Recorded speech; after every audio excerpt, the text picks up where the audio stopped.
O novato Oliver Bearman da Haas já tem experiência no Bahrein. Um dado bastante impressionante da Williams. Entrevista muito legal do diretor da Sauber sobre nosso piloto Bortoleto. A Honda garante que vai influenciar pilotos na Aston Martin a partir do ano que vem. A meta da Mercedes para o próximo GP. Chefe da McLaren alfineta Verstappen. E uma entrevista bem completa do Norris sobre Max Verstappen. E ao final, que fez Norris mudar de opinião sobre Max. E isso acabou empolgando a Red Bull, que já fez uma declaração de virada de jogo. Bem-vindos ao canal Treta F1. Todo dia, no final do dia, temos as mais importantes e relevantes informações sobre a Fórmula 1. Hoje é quarta-feira, dia 9. Muito obrigado pelo seu carinho. Seguindo o nosso padrão, sem enrolação, sem achismo, sem especulação. Aqui a notícia sempre é direto da fonte. E mais, pessoal, nesse fim de semana tem corrida, GP do Bahrein. E as transmissões ao vivo, mapa, telemetria, cronometragem já estão programadas aqui no canal. Treino 1, 2, 3, qualificação e corrida. Estaremos ao vivo com vocês aqui. É bem legal, conto com a sua presença. Por isso, deixa o like no vídeo, inscreva-se no canal e compartilha para os amigos.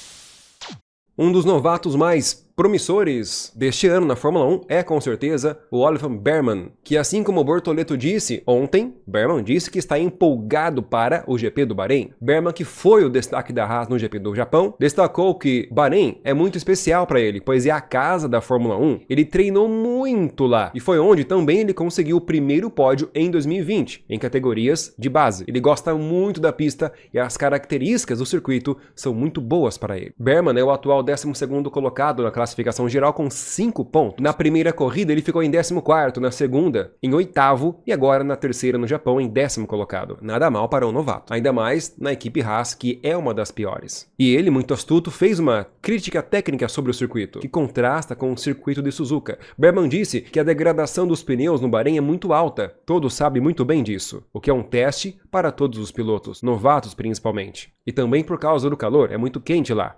Mas justamente por causa disso, Bearman está seguindo a mesma lógica dos pilotos da Sauber, do chefe da Ferrari. É somente no Bahrein, Bearman saberá o real desempenho dele e do carro da Haas. Repito para vocês, as 3 primeiras corridas não foram parâmetro para as equipes, pois as corridas foram em pistas que, por sua vez, na maioria de sua extensão estavam recapeadas, novo asfalto e clima frio. Então não dá realmente para saber o desempenho dos carros. Agora no Bahrein, a situação vai ser totalmente favorável para o desempenho dos carros.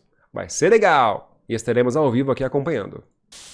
Agora olha esse dado interessante sobre a Williams, amigos. A Williams ultrapassou a pontuação de 2024 após ter conseguido a 9ª colocação com o Albon no GP do Japão. Vamos entender isso aqui. Williams atualmente é a 5ª colocada na classificação dos construtores de equipes. 5ª colocação, pessoal, ela está atrás da Ferrari. Williams em 5º lugar, que doideira. Somando ao todo, 19 pontos. Isso com só 3 etapas. No ano passado inteiro, a Williams ficou em 9º colocado, finalizou em 9º, com apenas 17 pontos. O Albon, piloto da Williams, foi em 5º na primeira etapa, em 7º na segunda e em 9º na terceira etapa. Ele pontuou nas 3 etapas. Isso também é histórico para a equipe Williams e para o Albon também. Nem quando ele corria pela Red Bull, muitos anos atrás, ele conseguiu um desempenho assim. Já o Carlos Sainz, na primeira etapa ele se retirou, na segunda foi em 10º, conseguiu um pontinho, e na terceira etapa no Japão, 14º colocado. Então, o Albon está representando muito bem a equipe Williams. Só uma curiosidade para vocês sobre a equipe azul, amigos.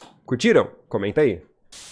Pessoal, olha só essa entrevista que legal do diretor da Sauber sobre Bortoleto, evidenciando o posicionamento competitivo, técnico, profissional do nosso piloto brasileiro na equipe. Isso tem impressionado a todos da equipe. Vem comigo aqui entender. Bortoleto se demonstra ser muito insistente no que ele quer e precisa no carro. Isso é uma característica de piloto vencedor, pessoal. Por quê? Eu explico. Eu vou resumir a entrevista dele para vocês, tá? Olha só. No GP do Japão, Bortoleto já confessou que ele acabou errando, porque ele não ajustou a pressão da asa do carro na qualificação após a pista estar evoluindo gradualmente pelo emborrachamento dos carros que passavam nela. Bortoleto julgou que não precisava ajustar a asa, porém quando ele foi para a pista o carro dele ficou muito dianteiro. Oi, bebê! Isso faz parte da sensibilidade técnica que o piloto passa para a equipe ao longo da qualificação. Lembrando, a partir da qualificação e principalmente na corrida, a equipe não pode fazer qualquer tipo de alteração específica no carro. É proibido. Se ela fazer, o piloto vai ser penalizado. Porém, ajustes na asa dianteira e traseira pode, ou seja, durante a qualificação e durante a corrida, o piloto pode sim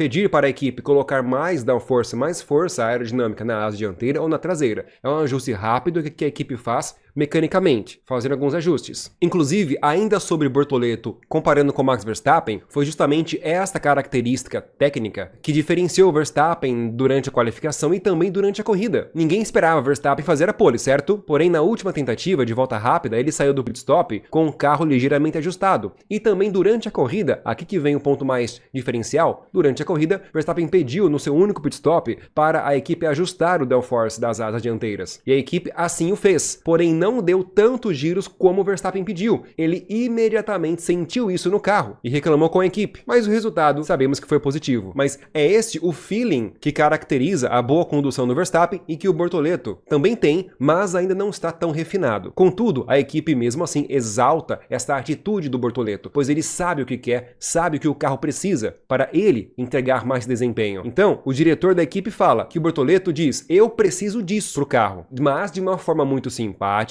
ao mesmo tempo exigente e com as informações muito claras sobre o que ele precisa. Então, para o diretor da Sauber, é muito bom trabalhar com o Bortoleto por causa disso. E ele finaliza a entrevista, olha que interessante, dizendo que o Nico Hülkenberg, que é o colega do Bortoleto, é muito detalhista na conversa com os engenheiros. E o Bortoleto sempre está lá com ele, tirando dúvidas. Então essa é uma grandíssima oportunidade para o Bortoleto refinar seu aprendizado. Bem interessante, né, amigos? Vamos lá.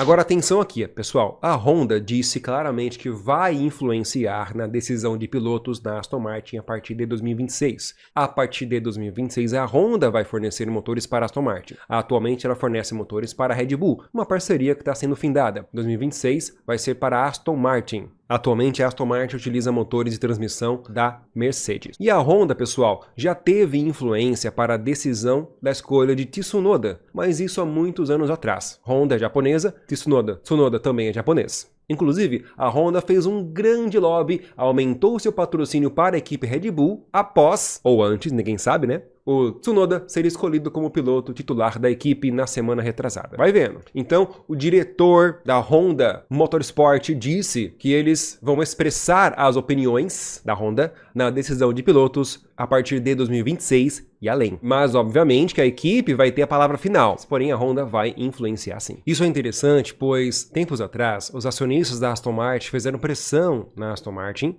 para Stroll sair. Olha que curioso. E a partir do ano que vem, a Honda vai começar a fazer pressão também. Vai ser interessante acompanhar. Chefe da Mercedes define meta para a Mercedes no Bahrein. Vamos acompanhar. Lembrando que a Mercedes é a atual segunda colocada com 75 pontos. Tá interessante no campeonato. Primeiro, o chefe da Mercedes começou definindo o que aconteceu no Japão. Lá no Japão, a Mercedes falhou por não focar na qualificação, que definiu o grid de largada. Russell também cometeu pequenos deslizes, que não poderia ter cometido. Ele disse que a equipe mostrou um bom ritmo nos treinos, mas não conseguiu traduzir o bom ritmo nos treinos na qualificação. Pois ele também declara que Suzuka tornou-se um circuito muito difícil de ultrapassar, principalmente com a corrida tendo apenas uma parada. Houve oportunidades muito limitadas para avançar. Mas tem pontos positivos que a equipe pode tirar do fim de semana. O carro mais uma vez mostrou que tem potencial, e se a equipe tivesse executado uma qualificação mais limpa, um pódio seria uma possibilidade. Então, no Bahrein vai ser um outro teste para ver o real progresso do carro, pois o circuito noturno é limitado a carros que têm uma traseira muito instável. A superfície, o asfalto, é bastante abrasivo e normalmente altas temperaturas. É o típico circuito que a Mercedes tem lutado nos anos anteriores. Lembremos que George Russell já conseguiu 2 pódios nessa temporada. O carro da Mercedes tem condições, fica sempre muito próximo. A diferença para as McLaren ou para a Red Bull de Max Verstappen é de 1 ou 2 décimos por volta. Dá para tirar isso em acerto. Pessoal, olha que interessante. Lembra que Max Verstappen tirou sarro mesmo da McLaren nos dias anteriores? Então, agora o chefe da McLaren respondeu mais ou menos essas críticas, dizendo que será difícil até mesmo para Verstappen vencer sem o melhor carro. Vamos entender qual foi a crítica dele aqui. Ele começa dizendo que é difícil ter um desempenho constante nas 24 corridas do calendário, desde que você não tenha o melhor carro. Isso até faz sentido.